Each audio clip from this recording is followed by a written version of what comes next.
Exam में अच्छे marks कैसे लाएं, यह हमेशा हमारे दिमाग में चलता रहता है जब एग्जाम आ जाता है। अभी देखते हैं कि कोई तुम्हारा दोस्त राहुल है, वो अच्छे मार्क्स ला रहा है, बट तुम कितना भी पढ़ ले रहे हो तुम्हारे अच्छे मार्क्स नहीं आ रहे। या फिर एक ऐसा भी प्रकार का स्टूडेंट होता है जो शुरुआत में नहीं पढ़ा हुआ होता है, वो लास्ट टाइम में 1-2 महीने में या 1 महीने में वो सोचता है कि मैं अच्छे मार्क्स ले आऊं। वहां पर सबसे बड़ी गलती तो आपकी ये है कि आपने पढ़ाई नहीं करी, तो आपके बहुत अच्छे मार्क्स तो नहीं आएंगे डेफिनेटली। बट कुछ ऐसे ट्रिक्स होते हैं जिसको फॉलो करके आप अच्छे मार्क्स ला सकते हैं।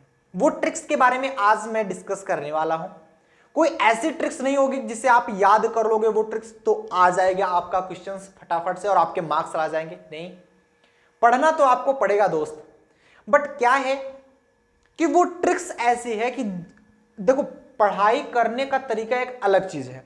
ज्यादा पढ़ना, टोटल सिलेबस पढ़ना और ज्ञान प्राप्त करना वो अलग की चीजें हैं, वो तो स्टूडेंट्स को डेफिनेटली करना चाहिए। बट अभी अगर आपके पास टाइम नहीं है, जिसका होने वाला एग्जाम है जस्ट 10 दिन, 15 दिन, 20 दिन, या जिसका हो भी गया है एग्जाम, नेक्स्ट एग्जाम के लिए वो अपना ये ट्रिक्स याद रखेंगे और हमेशा एग्जाम होने से पहले ये ट्रिक जरूर अपनाएंगे। सबसे पहला ट्रिक कि एग्जाम में अच्छे मार्क्स कैसे लाएं, क्या करें ऐसा। ठीक है, देखो सबसे पहले मैं बात करता हूं बीएससी एग्जाम की। ठीक है, बीएससी एग्जाम की बात करें, सबसे पहले आपको पेपर पैटर्न पता होना चाहिए। एनईपी के अनुसार जो पेपर पैटर्न है वो चेंज कर दिया गया है। समय है 2 घंटे का, 2 घंटे में आपको पेपर सॉल्व करना रहता है। और पेपर जो है आपका सेक्शन ए, सेक्शन बी और सेक्शन सी में डिवाइड होता है। सेक्शन ए, सेक्शन बी और सेक्शन सी में डिवाइड रहता है। 3 सेक्शन में आपके पेपर्स आते हैं टोटल। एनईपी के अनुसार आप किसी भी यूनिवर्सिटी से हो, आपका जो सेक्शन ये है इस प्रकार से डिवाइड कर दिया गया है। अब बहुत ध्यान से समझना, सेक्शन ए में कितने क्वेश्चंस आते हैं, कितने अटेम्प्ट करने होते हैं आपको। मैं पैटर्न की बात कर रहा हूं, एग्जाम बीएससी एग्जाम के पैटर्न की बात कर रहा हूं। पहले आपको पैटर्न पता होना चाहिए। जब आपको पैटर्न पता होगा ना, तब आप आगे ट्रिक्स लगा पाएंगे। ठीक है, सबसे पहले आपको पैटर्न पता होना चाहिए। सेक्शन ए में आपको 5 क्वेश्चंस आते हैं, जिसमें से आपको 3 करने होते हैं। ठीक है, अटेम्प्ट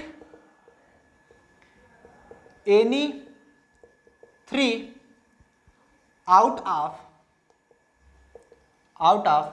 5 क्वेश्चंस। ठीक है, 5 क्वेश्चंस में से कोई 3 ही क्वेश्चन आपको अटेम्प्ट करने होते हैं। और ईच जो होता है, हर एक क्वेश्चन कितने नंबर का होता है, वो होता है 3 मार्क्स का। तो यहां से आपको कितने मिलेंगे, 3 × 3 बराबर 9 मार्क्स का ये सेक्शन होता है, सेक्शन ए। बात समझ में आ गई। सेक्शन बी जो होता है, ये होता है अटेम्प्ट एनी 4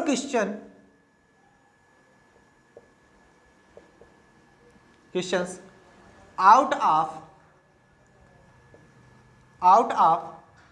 7 क्वेश्चंस। यहां पर देखो अच्छी खासी आपको फैसिलिटीज दी जा रही है। 7 क्वेश्चन में से केवल 4 करने होते हैं। यहां पर प्रोबेबिलिटी बढ़ जाती है, भाई 7 में से 3 ऐसे होंगे जो हमें नहीं आ रही है, या 4 भी नहीं होंगे, 3 तो करेंगे हम ना। ठीक है, और एज कितने नंबर का होता है, हर एक क्वेश्चन जो होता है वो 9 मार्क्स के होते हैं। मार्क्स मिलने स्टार्ट हो जाएंगे ना, मतलब 4 क्वेश्चन आपको करने हैं, प्रत्येक 9 नंबर के। यहां पर 36 मार्क्स आपको मिलेगा, यहां पर 36 मार्क्स मिलेगा। बात करते हैं सेक्शन सी की। सेक्शन सी में 4 क्वेश्चन आते हैं, जिसमें से 2 करने होते हैं। ठीक है, attempt any 2 question out of 4 questions. 4 question में से आपको 2 ही करने होते हैं, और प्रत्येक कितने मार्क्स के होते हैं, 15 मार्क्स के। 15 मार्क्स से मतलब 2 क्वेश्चन करने हैं, 15 नंबर के प्रत्येक हैं, कितने हो गए, 30 मार्क्स यहां से आपको मिलते हैं। तो इस प्रकार से जो टोटल आता है वो आपका आता है 75 नंबर का। जो टोटल आता है दैट इज ए 75। इसीलिए जो बीएससी का एग्जाम होता है ये 75 मार्क्स का होता है। समय 2 घंटे और 75 मार्क्स के। ठीक है, 30 30 60 6 66 9 75। ये तो रहा पेपर पैटर्न। मतलब सेक्शन ए में आपको 5 क्वेश्चन मिलेंगे, 3 करने हैं। सेक्शन बी में आपको 7 क्वेश्चन मिलेंगे जिसमें से 4 ही करने हैं। सेक्शन सी में आपको 4 क्वेश्चन मिलेंगे जिसमें से 2 करने हैं।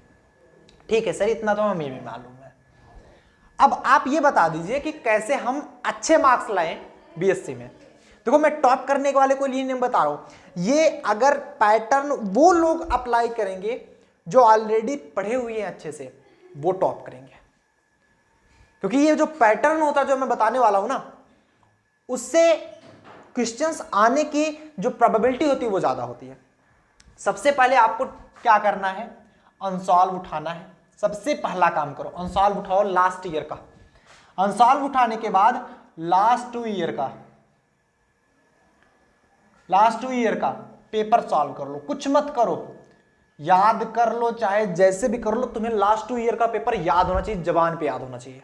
ठीक है, अब कैसे, लास्ट 2 ईयर का पेपर अगर तुम्हें, अगर मान लो कुछ नहीं पढ़े हो, पूरे 6 महीने में कुछ भी नहीं पढ़ा, 10 दिन सामने एग्जाम है, कुछ मत करो, लास्ट ईयर क्वेश्चन पेपर उठा लो, 2 साल का क्वेश्चन पेपर याद कर डालो। एक तो पिछले साल का, एक इस साल का जो कई यूनिवर्सिटीज में एग्जाम सभी हुए हैं ना, उसका क्वेश्चन पेपर उठा लो, वहां का क्वेश्चन पेपर उठाओ। अब मैं पेपर का डिस्कशन भी करने वाला हूं, ये भी याद रखिएगा। अगर आपके पास पेपर नहीं भी है लास्ट ईयर का, तो अनसॉल्व में मिल जाएगा। पेपर आपके पास नहीं है, मैं पेपर डिस्कशन करने वाला हूं, वहां पर मैं पीडीएफ दूंगा। जो पेपर्स ऑलरेडी हुए हैं वो भी सॉल्व करो। अब देखो मैं बताता हूं लास्ट 2 ईयर का पेपर सॉल्व करने से फायदा क्या होगा। यहां पर आते हैं 4 क्वेश्चन ना, लास्ट ईयर का अगर पेपर तुम सॉल्व करोगे, 4 क्वेश्चन तुम्हें याद हो गए। 2 साल का सॉल्व करोगे, 8 क्वेश्चन याद हो गए। तो यहां से आप सेक्शन सी से आप 8 क्वेश्चन याद कर लिए। 8 क्वेश्चन याद हो गया आपको, याद हो गया 8 क्वेश्चन आपको। कैसे भी करो, याद कर लो, रट लो, कुछ भी कर लो, 8 क्वेश्चन तुम्हें याद होना चाहिए। सेक्शन बी में आ जाओ इधर। जब सेक्शन बी का 2 साल का क्वेश्चन, 2 साल का पेपर सोल्यूशन करोगे ना, तो 7 क्वेश्चन आते हैं, 14 क्वेश्चन याद होगा तुमको। 14 क्वेश्चन याद होगा। ठीक है, सेक्शन ए का अगर मैं सेक्शन ए की बात करूं, तो यहां पर 5 क्वेश्चन आते हैं, मतलब 10 क्वेश्चन आपको याद हो गया। 10 क्वेश्चन याद हो गया। आपने याद कितना क्वेश्चन किया, 8 क्वेश्चन इसमें, 14 क्वेश्चन इसमें, 10 क्वेश्चन इसमें। अब बात आती प्रोबेबिलिटी की। 10 क्वेश्चन आपने याद किया, आपको 3 क्वेश्चन ही करने हैं। 14 क्वेश्चन याद किया, आपको 4 करने हैं। 8 याद किया, आपको 2 करने हैं। अब खुद बताओ प्रोबेबिलिटी क्या है। देखो यार, जो ये 8 क्वेश्चन आते हैं ना बीएससी में, इसमें से 2-4 क्वेश्चन तो फिक्स रहते हैं, जो मैंने ऑलरेडी बताया हुआ है। लिंक भी मैं डिस्क्रिप्शन बॉक्स में दे रहा हूं इंपॉर्टेंट क्वेश्चन का, वो जाकर पढ़ लो। ये जो इंपॉर्टेंट क्वेश्चंस होते हैं ना, वो फिक्स होते हैं। और 8 क्वेश्चन जो होते हैं ना, उसके बाहर से कुछ भी नहीं आने वाला। 8 क्वेश्चन जो तुम याद कर रहे होगे ना लास्ट 2 ईयर का, वो हर एक चैप्टर का एक लॉन्ग क्वेश्चन का होगा। अरे यार, 8 क्वेश्चन याद करोगे, 2 तो फंसना ही फंसना है, फिक्स है। यहां पर 14 क्वेश्चन तुम याद कर लिए हो, 4 ही करने, तुम 3 करके आओ। 3 तो कर लोगे एटलीस्ट, 3 तो मिलेगा। चलो मैं उससे भी कम बात करता हूं। मान लो इसका तुम 2 क्वेश्चन कर लिए, 30 नंबर तुमने कर लिया, 30 नंबर कर लिया। ठीक है, तुम अभी कर कितना रहो, अटेम्प्ट कितना करो, ये मैं बता रहा हूं। 14 क्वेश्चन इसके याद किए हो। अब देखो ये क्या होता है, कुछ मिलता जुलता रहता है। 14 इसके, 8 इसके, 22 क्वेश्चन याद करके तुम बैठे हो। 22 क्वेश्चन में कुछ इसका यहां पर मिल जाता है, कुछ इसका यहां पर मिल जाता है। ठीक है, तो जैसे सेक्शन बी में कोई भी चीज पढ़ो ना, उसके बारे में थोड़ा सा डिटेलिंग में पढ़ लेना, थोड़ा सा। वो सेक्शन सी में भी कभी कभी आ जाता है, ये भी याद रखना। तो 14 क्वेश्चन में एटलीस्ट तुम 2 करोगे, कम से कम प्रोबेबिलिटी की मैं बात कर रहा हूं।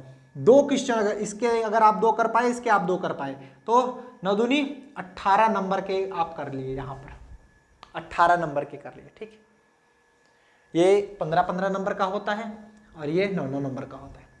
यहां से तुमने 2 क्वेश्चन कर लिया, 2 क्वेश्चन कर लिया तो ये 3 नंबर का होता है 6। ठीक है, टोटल कितना किया, टोटल अगर ऐड कर लोगे तो 30, 10 40, 40 8 48, 48 8 6 14, 54। तुमने 54 नंबर की कर लिया। ठीक है, 30 10 40 8 48 6 54, 54 नंबर का तुमने पेपर सॉल्व कर लिया। अब इसमें से अगर तुमने बेस्ट से बेस्ट लिखा है ना, एटलीस्ट तुम 50 नंबर तो पा ही जाओगे, 50 मार्क्स तो तुम पा ही जाओगे out of 75। Out of 75। 25 number का तुम्हारा होता क्या है, practical. It means that plus 25 plus 25, 100 में से तुमने 75 पा गए। मान लो 25 पूरा का पूरा नहीं पाए, 23 नंबर तुम पा गए। स्कूल से मिलता है यार प्रैक्टिकल। प्रैक्टिकल मतलब क्या होता है, जो इंटरनल एग्जाम्स होते हैं। तो 100 में से 73 नंबर पा गए मान लो, एक पेपर का तुम्हारा 73% फिक्स हो गया। ये मैट्रिक्स बता रहा था। और वो बच्चे जो ऑलरेडी पढ़े हुए हैं, अगर वो ये ट्रिक्स अपनाएंगे ना, तो वो 73 नहीं, वो 85 प्लस जाएंगे। बिकॉज उन्हें 2 नहीं कर रहे हैं, वो 4 करके आएंगे, वो 2 पूरा करके आएंगे, वो 3 पूरा करके आएंगे, वो 75 का 75 करके आएंगे। उसमें से 85 तो मिलेगा यार। 100 नंबर का अटेम्प्ट क्यों, मतलब 75 ये होता है, 25 तुम्हारा इंटरनल, उसमें से 85 मिलेगा, 80 मिलेगा, 80% प्लस रहोगे तुम। यही एक ट्रिक मैं बता रहा था। इस ट्रिक से तुम कोई भी एग्जाम देने जाओ, ये ट्रिक जरूर अप्लाई कर लेना। काफी स्टूडेंट क्या करते हैं, जब एग्जाम देने जाते हैं ना, पूरी किताब उठा के पढ़ रहे होते हैं, कोई मतलब नहीं निकलता वहां से। पूरी किताब पढ़ने का समय अलग होता है, जब पढ़ना था तब तो पढ़े नहीं, जब किताब पढ़नी थी पूरी तब पढ़ा करो। इस समय एग्जाम्स चल रहे हैं, एग्जाम में इतना टाइम नहीं होता पूरा किताब पढ़ पाओगे, और पूरा पढ़ने भी बैठो ना, सर चकरा जाएगा तुम्हारा अगर अच्छे से नहीं पढ़े हो। इसलिए ये ट्रिक्स अप्लाई करो, और ये ट्रिक्स अप्लाई करते तुम्हारे अच्छे परसेंटेज आराम से बन जाएंगे। सो एक बार इसका स्क्रीनशॉट ले लो। ठीक है, बातें समझ में आ गई सबको। और हां, अगर अभी भी कोई प्रॉब्लम हो तुम्हारा, तो एक बार कमेंट बॉक्स में लिख देना, मैं उसको रिजॉल्व करने की पूरी कोशिश करूंगा। और किस टॉपिक पे तुम्हें वीडियो चाहिए, जहां पर ना समझ में आ रहा हो कि सर ये चीजें नहीं समझ में आ रही हैं, जैसे काफी स्टूडेंट ने बताया कि सर अच्छे मार्क्स कैसे लाएं, बता दिया हमने कैसे लाएं अच्छे मार्क्स। ऐसे तुम्हारे मन में कोई भी डाउट हो बिल्कुल पूछो, और कोशिश मैं यही करता हूं कि कमेंट बॉक्स में ही आपका रिप्लाई दे दूंगा। अदरवाइज अगर आपको वहां पर सॉल्यूशन नहीं मिलेगा तो मैं एक प्रॉपर वीडियो यहां पर बना दूंगा। सो दैट मिलते हैं किसी और नेक्स्ट वीडियो के साथ। टिल देन आप लोग बड़ी पढ़ाई करें। All the very best.